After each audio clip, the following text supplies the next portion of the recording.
Well, good evening, ladies. I hope you're all doing so well tonight. Super awesome welcome to all you new ladies who have joined the group recently. It's so good to have you here. Um, I've really been looking forward to tonight's topic. And as we get ready to introduce that, I do have a few things to say. I was super excited to announced this next master class this week, and we announced it Sunday, and it'll be from September 9th through the 13th. And for all you ladies who are new here to the group, new to the master class, we go live every single night that week, Monday through Friday. Okay, it's at 7 p.m. Mountain Time, 8 Central, and I go for about an hour and a half every single night. It really just depends on what I have to say. But when I give these master classes, I give so much information. I give you all the information that I wish I would have known when I first started on my own health journey, because I actually give you information that you can implement, that you can start acting on now. And if you've looked at the Facebook page, you will know that when you start implementing some of these ideas and you implement some of the information you're going to learn, you can actually start getting results right away. So many have. Some of the ladies who are posting about having lost weight and their energy is better, their life is better, they're happier, et cetera, et cetera, et cetera. I've never seen any of them. They've simply been able to take and implement some of the things that I talk about during the masterclass, and they truly start to change their health and change their whole lives.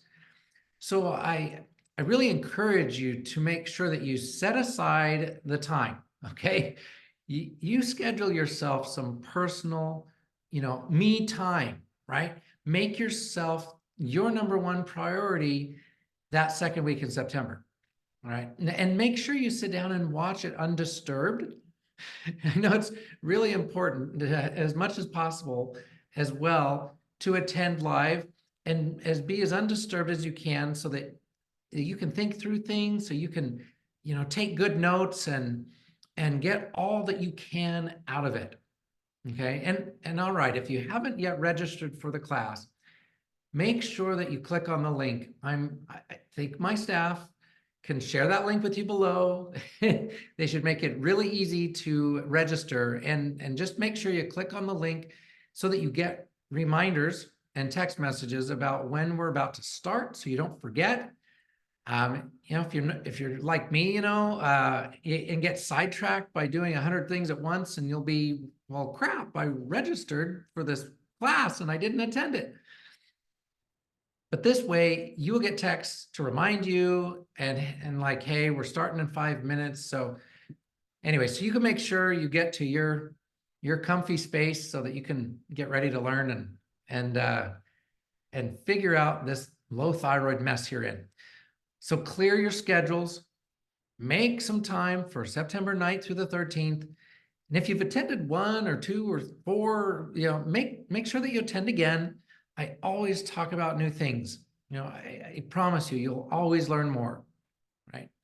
It actually takes many times, some studies say about 8 times to hear something before it actually becomes knowledge, right before you actually, really internalize and own the material so that you know it truly. So it really helps to have that repetition.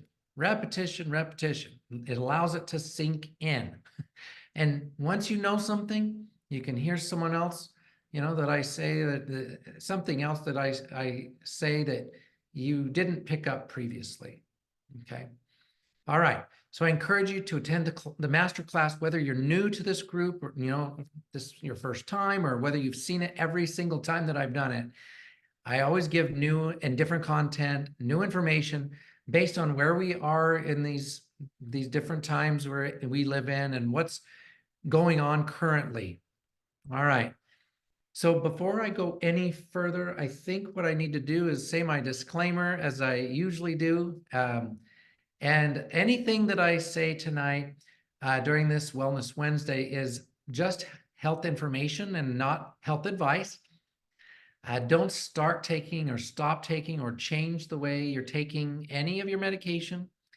If you feel like you really should make changes there, please first consult with your prescribing practitioner so that they can help you make those changes safely. And lastly, by attending this Wellness Wednesday, this does not establish a doctor-patient relationship. And just before I get into the content tonight, just so you're clear, especially you new ladies, this is not the masterclass. This is not just, but this is just Wellness Wednesday. And we have this every week. This is a time where I really dive into a topic that, has either thyroid consequences or is related to thyroid in some way, related to your health, related to your symptoms in some way. So that's why we do this. I really want to be able to share with you information that, so really, you don't have to weed through all that information out there on Dr. Google on your own. And this way you know the truth, okay? So, all right, let's get into tonight's topic. Now, I get tons of questions surrounding these hypothyroid myths. So let's talk about the truth behind these hypothyroid myths. Now, the first one I want to talk about, the first myth is you need iodine supplementation if you have hypothyroidism. So really there are many studies that have shown a link between iodine supplementation, and I'm going to explain what I mean, and Hashimoto's. And Hashimoto's is not a thyroid issue. It's what causes hypothyroid function, hypothyroidism, 90 to 98% of the time in women, especially. So I'm going to read a couple of quotes from some studies out there in the medical journals. So I've got those pulled up on my computer. Excessive iodine intake is a well-established environmental factor for triggering thyroid autoimmunity. And the next one is, and this might be a little technical, and I'll clarify, iodinated thyroglobulin is responsible for triggering the autoimmune process due to long-term immunomodulatory effects of iodine as reported in populations exposed to prolonged iodine supplementation. In short, they have found that if you supplement with iodine for a long time, it is more likely to lead to Hashimoto's triggering than it really being super helpful. So the point is, excess iodine will trigger Hashimoto's, the Hashimoto's destructive activity on the thyroid gland. So for some people, is iodine supplementation necessary? Yes, it is. But in many, it is not necessary, at least long-term. So in many, we use it very, short term, and then we are able to, see that you don't need it anymore, and you can continue to get iodine in your diet. Now, what these studies don't mention, I'll make a point of this because it should, it should clarify some things for you. There are different forms of iodine, and this is important. Some forms would be more triggering than others, and iodine is necessary for thyroid function. That's what thyroid hormone is made from.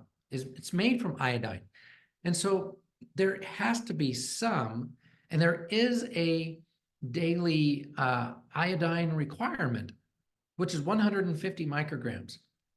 And it's not much, but we can get it from our food. We do not need to get it from iodized salt, which has upwards of 190 micrograms per teaspoon. You can find it, you can get your iodine in foods like certain fish, cod, haddock, perch, sea bass are rich in iodine. Shrimp, tuna, sardines also contain some iodine. You can get iodine from eggs. Seaweed, of course, some of you may know that already. Dairy's got some iodine in it, but we know, and I'll share a lot more about dairy in the master class, that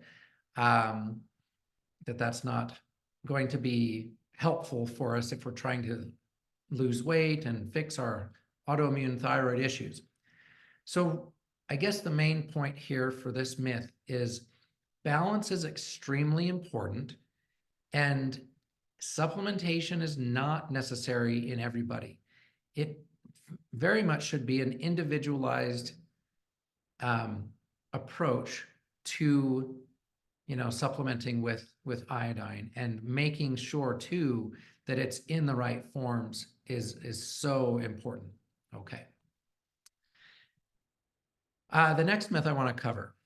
Not going to spend as much time on this because I will spend ample time during the master class covering this in great detail. But the myth I want to talk about briefly is your labs are fine and so are you. So, ladies, when doctors are only checking the bare minimum when it comes to thyroid, all right, they're only checking typically one test, all right? And there's more than one test. And I will be explaining that in great detail in the master class. And the one reason that I do the master class is there's so much information that I can't possibly share it all in one night. There's so much that needs to be covered that I just have to take multiple nights, multiple sessions to get you all the information that's so important. Well, there's more than one test, and so that test is the TSH, thyroid stimulating hormone. And because there's more than that test, what doctors are typically operating on is a very incomplete picture. And furthermore, they're not checking the other important aspects, the other important systems as deeply as they should check them to find out why your thyroid may not be functioning properly. So, A, the testing is incomplete. B, they don't dig deep enough, because we have to dig beyond what's in, just showing in the normal range. And that's why they're telling you that things are fine, you're fine, and so that you don't have any problems. And we have to look at it differently. These ranges are so wide, and they're not even developed clinically, they're developed statistically. So, or determined by, just statistical analysis, where they take the data and they find the median or mean, and then they just decide, okay, we go 2 standard deviations away from that, and there are your normal limits. And then remember who they're testing. They're not testing people that are well, typically. They're testing people that are sick. So there you go. I mean, these are just statistics. Well, you have symptoms. You have issues. You're tired. You're dealing with brain fog and memory loss and poor sleep or insomnia and weight gain, and you're dealing with all these things, and they're going to tell you that you're normal when your labs are normal, but yet you still don't feel normal. Yeah, you know how you feel. So I would just say, you got to be your own advocate. Keep looking, right? Keep finding answers. And that's, I'm sure, why you're here. So you're in the right place. All right. And I will debunk this to the nth degree in the master class. So You just don't want to miss that, especially if you're new. The next myth we're going to cover is hypothyroidism, is it hypothyroidism that causes hair loss? So many of you might think that that is solely why you're losing hair. And there are so many other things that cause hair loss that doctors don't talk to you about. I mean, other than stress, they'll say, yeah, well, stress causes hair loss. Well, stress affects thyroid function, and there you have it. But it's way more than just thyroid function that is an issue. And a lot of you have had, have gone through other processes, you've done detoxes that you get online, or you do cleanses, and for some of you these cleanses and detoxes can be can actually result in losing hair. And some of the products that you're using in your hair are not helpful. And just keep in mind one important thing, that your hair and your scalp and your skin are your body's and subconscious brain's last priority. They may be your first priority. I know how you women are and feel about your hair. I mean, it's like your thing. But it's not your body's priority, not your brain's priority to preserve when you're sick. When your subconscious brain has to allocate resources to the parts of your body that need to stay alive, stay functioning, so you stay alive. All right. Okay. So I'm not going to take that one too much further, but there are way more things that can cause hair loss than hypothyroidism. Okay. The next myth I'm going to talk about is you should eat a special diet if you're hypothyroid. And I'm going to talk about goitrogens. So this myth is, this is simply not true. You do not need to be on any special diet.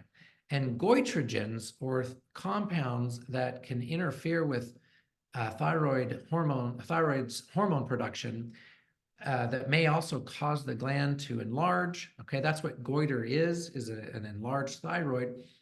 And they cause this supposedly, in theory, by preventing iodine from entering the thyroid, which is needed to produce the hormones. Okay, so the truth is, well, let me take this myth a little further. A lot of natural doctors recommend you stay away from certain foods, which are high in these so-called goitrogens. And so, they say that these goitrogens will interfere with, how TSH helps the thyroid produce hormones. So you have several different parts of this myth that these foods are interfering with thyroid function. And we're talking about like cruciferous vegetables, cabbage, broccoli, bok choy, cauliflower, Brussels sprouts, radishes and turnips and watercress, certainly soy, cassava, millet, sweet potato, peanuts, kale. I forgot to mention kale in that list of greens. Lima beans, strawberries. I mean, so many of these. I eat a lot of these things. Now, I don't eat soy. We know soy is not good. I go into great detail about that in the masterclass. So soy, that will interfere in another way. Okay. And for some of you, foods like cassava and sweet potato and lima beans and peanuts will raise your blood sugars. And those of you who have difficulty losing weight, especially, those are not going to be, good to consume anyway.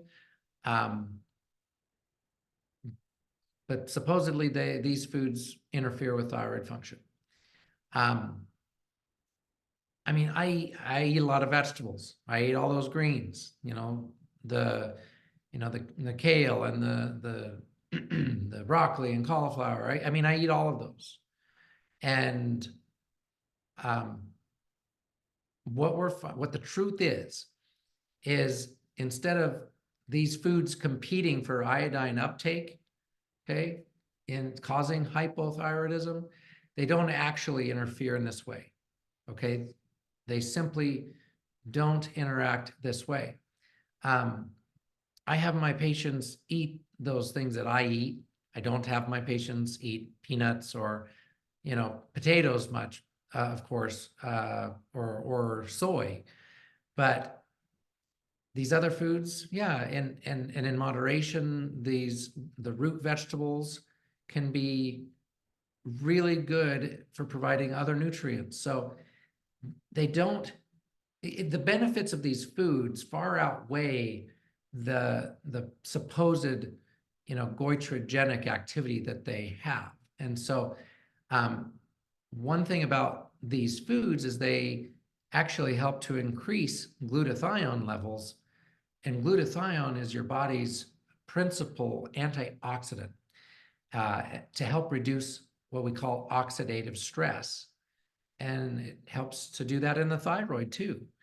So these foods have so many more benefits than any risks that that they might carry with interfering with thyroid.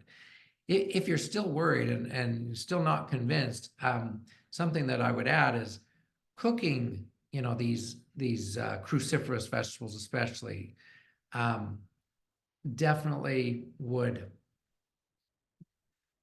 do away with any of those, adverse functions, adverse effects of these foods in blocking thyroid function. So, and eating them in regular amounts, not eating broccoli every day. I've had patients tell me that they eat chicken and broccoli every day. Like, okay, well, that's probably a bit much. It makes sense that that would probably not be a good idea. But if you're eating them in regular amounts, vegetables that contain these so-called goitrogens, like broccoli, cabbage, bok choy, they're so beneficial overall, for your health. And they do not interfere significantly, if at all, with thyroid function. So now the last myth I'm going to discuss is this. The best way to treat hypothyroidism is levothyroxine. I mean, how many times have you heard your doctor tell you, this is the best treatment for your hypothyroidism, levothyroxine, or some forms, like the Synthroid or Lavoxyl or Unithroid or something like that, okay? And I'm sorry, but these synthetic hormones actually 80% of the time, especially if you have Hashimoto's, do not treat this the best. They do not help with your hypothyroidism as much as they should. Part of that is because so many of you react to some of the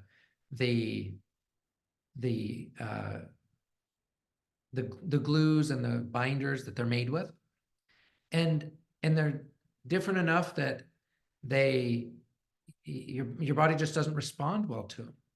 So 80% of the time, these synthetic hormones are not very helpful.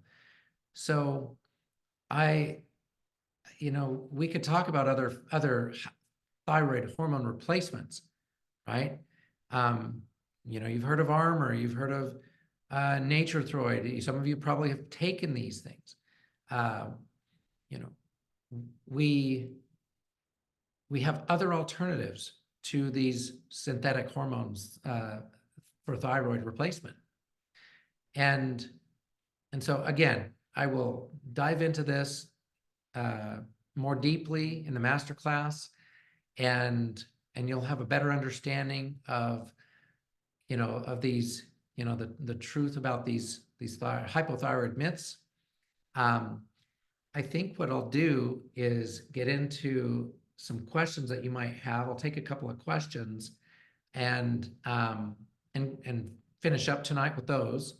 So if you do have questions, let me check my. Okay, so the first one is, what about iodine contrast in X-rays? So yeah, they really do load you up with the iodine when they are, they're, well, it's just getting an X-ray done isn't necessarily going to expose you to a lot of iodine. What it is um, it's other radiation. There's radiation there that damages your thyroid because your thyroid's very prone, very susceptible to radiation in general. So, but they do use iodine when they load you up to do like, you know, and this is how they actually kill the thyroid, is by exposing you to so much iodine.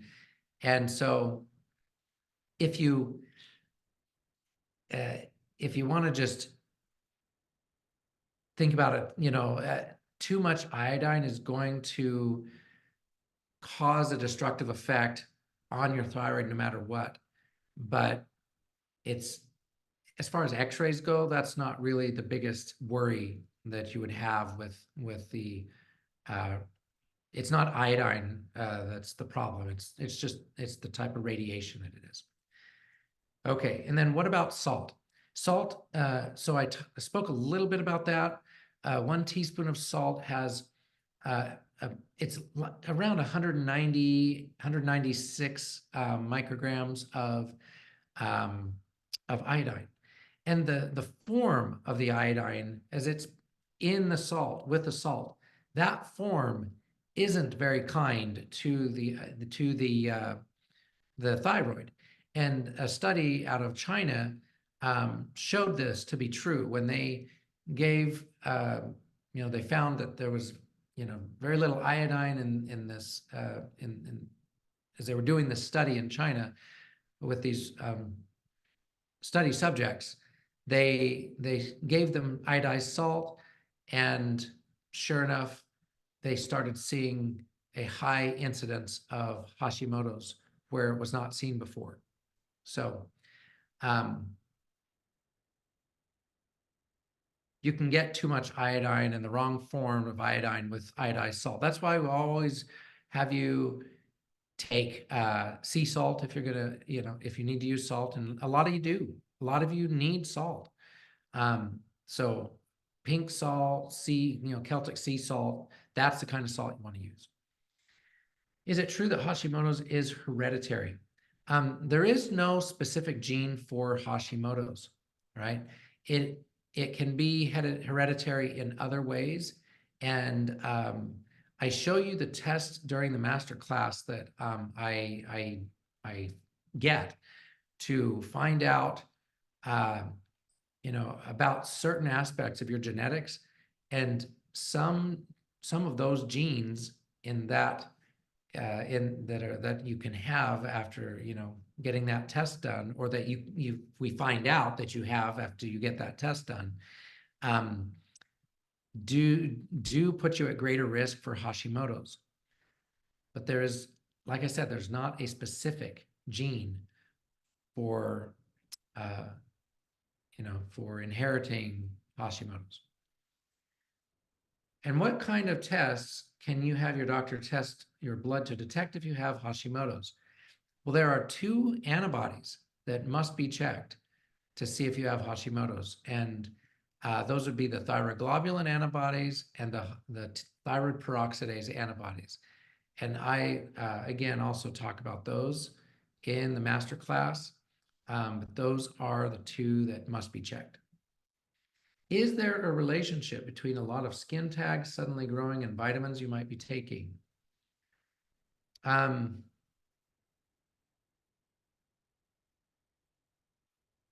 wouldn't say that is related developing skin tags is not necessarily related to vitamins that you're taking. It's more related to insulin resistance.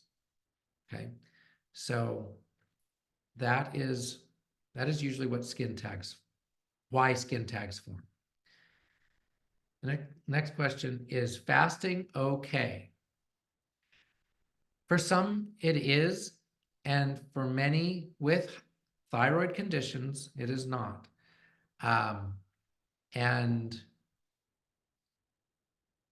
you can make a distinction between the types of fasting, intermittent fasting versus longer fasts. And so for many, intermittent fasting is okay if it's done correctly.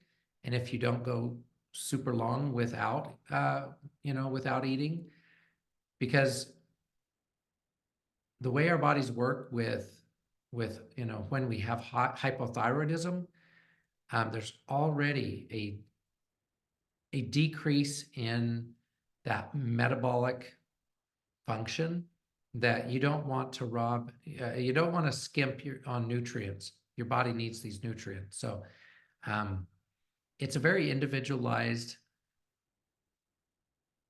solution or tool, fasting. So that's about all I can tell you about it at this point. Next question is, you guys have a lot of great questions. I'm going to take these I'm going to take this last question as the last one and wrap it up. Is thyroid eye disease related to the thyroid, and is it curable, also known as Graves' disease? Thyroid eye disease is not the same as Graves' disease, first of all. It is a separate kind of autoimmune condition where your immune system is attacking your eye tissue. Now, it can be from antibodies that cause Hashimoto's, and it can be from these same antibodies can be associated with Graves also. Okay, but it's a different mechanism. So not to kind of get nerdy on you, it's not the same as Graves' disease. Graves' disease can cause something called exophthalmos, where your eyes bug out, right? You've seen maybe a picture of that, or maybe that's happened to you. But this is not the same thing as thyroid eye disease. And okay, I'm just going to mention this question, but this is largely what the masterclass is about. Why do we gain weight and not lose it? So I'm not going to answer that question tonight because the answer is long, and it's all related to low thyroid and everything that I'm going to be discussing in the masterclass. So if that's your burning question, you definitely don't want to miss the masterclass. Don't forget to register for it. And the link should be I see it already in the comments. So be sure to click on that, get registered, block your calendar, make the time to attend this live. You'll get far more out of it live than you do, trying to watch it in the a couple days that follow. We don't keep the classes up very long, if much at all. And it's just important that you can attend live so that you get the full benefit of what you're going to learn in the class. And I look forward to connecting with you all then, especially you new ladies and all my patients that are on here tonight. Watch it again. It's so helpful to glean new information and reinforce things that you've been learning before. Like I said, it takes multiple times to learn what you need to know. So there you have it, ladies. I'm gonna leave it there. So remember to block out on your calendar September 9th through the 13th. And make it happen. Be there and get ready to learn. All right. Ladies, have a wonderful evening, and I'll look forward to popping in again every now and again into the group and addressing questions and sharing little tidbits that I learned every day as I interact with all the patients that I see um, and share that with you. That is my goal. And so have a great evening, and we'll see you soon.